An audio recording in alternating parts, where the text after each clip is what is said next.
Hi, welcome to my PlayHouse, and today I have a hard drive here on my keyboard that my good buddy Jim delivered back.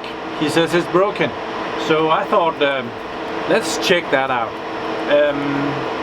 I have a storage server down here. It's a Lenovo x3550 Model 4, and it has a lot of hard drives in it. To manage those hard drives in Windows, there is something called, well, IBM started it, and the software is called MegaRAID. But this MegaRAID is a piece of software that you install on your server, and it's able to manage your hard drives on the server. You can also go in through the BIOS and configure it that way, and you can go in through command prompt. There is a lot of ways to do this. But today I wanted to try and install this MegaRAID, and then we'll go and check if this drive is really bad. So I have downloaded it from my client PC to this USB pin stick thing here, and that's the right way to do it. You're not supposed to take your production server and go onto the internet and download stuff like that. No. Here is the server. Let's plug this in. Right, come on, there. Got you. So we are on the server, and my password will expire in 3 days. How rude. Dismiss. So here is the USB stick, and I have this MegaRAID in a folder up here. I just went onto Lenovo's page, web page, and I searched for MegaRAID, and I just downloaded the newest thing available. So I guess we could run the setup here. Maybe right click, run that as administrator. Hopefully that will give us less problems. Requirements, C, pending Microsoft Visual C++. Is it able to install that by itself? Guess it's doing something. Preparing to install. I hope this is just next finish. Well, so far it's next.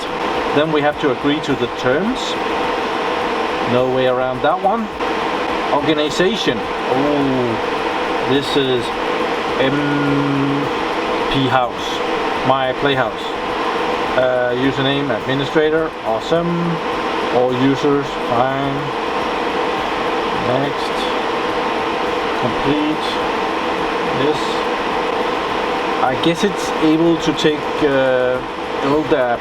We're just gonna be using this locally, so I think we will say no and just do this locally and hope for the best. Next. Okay, this has to do with configure range of events to generate alert notifications. We don't really care about that right now, but apparently it can do something with that too. So let's just install. So the version I'm installing here is 16.05.04.01, and this was from 2017. And we get a MegaRAID Storage Manager icon up here, and we're done, finished. So let's go into the MegaRAID, and if we can configure to this server. Wonder if we can discover our own host here. Let's see, server could not be found because server may be down or server not installed on the host system. Configure host. Okay, I started this one. I found that down here in the start menu there is something called start UI.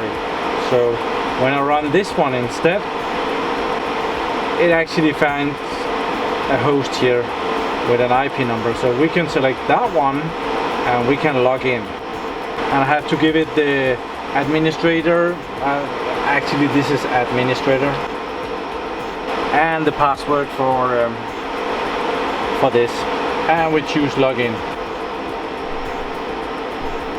I'm kind of curious if it will find 2 RAID controllers in this server or just 1 RAID controller, or any at all. It's still working here.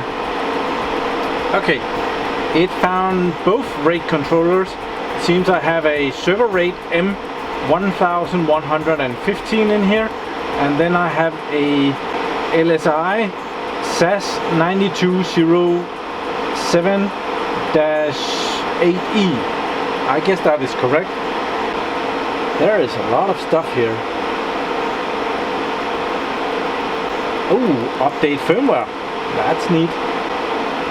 I've chosen this RAID controller. Let's see if we can see some physical drives. It sees the physical. Oh, that's one RAID controller, and that's the other RAID controller. And the second RAID controller, yeah, that has. Oh wait, it even sees the enclosures. So this enclosure is all 2 terabyte drives, and the top enclosure is all 600 gigabyte drives. As these drives are just passed through to the operating system, it sees them all as unconfigured good. Let's not mess with that. So up here we see the drives that are physically in the server. I have a SSD 465 gigabytes, and then I have 2 SAS drives. That must be 146 gigabyte SAS drives that are in there, and we can kind of press one of those, get a lot of details on that one. And this was where I was hoping that we could take this defective drive here and pop that in. If we see here, we have this slot 0, and then it jumps to slot 2. So I think we can put this in slot 1 and see what happens. It's a 500 gigabyte 7200 RPMs 6 gigabit SAS drive. So let's take the filler out and put it in the drive.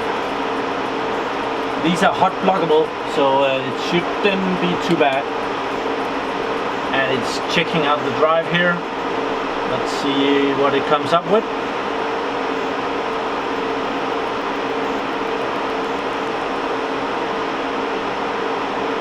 It's not yellow. It immediately popped up in here, and it's in slot 1, so that much is good. It's a SAS drive, 465 gigabyte. That's about as much as that SSD, so apparently those two have the same size, but it's an unconfigured good, so it's not complaining in here. So let's see what we can do. So it does not seem like our new drive is bad, but it has a foreign configuration on it.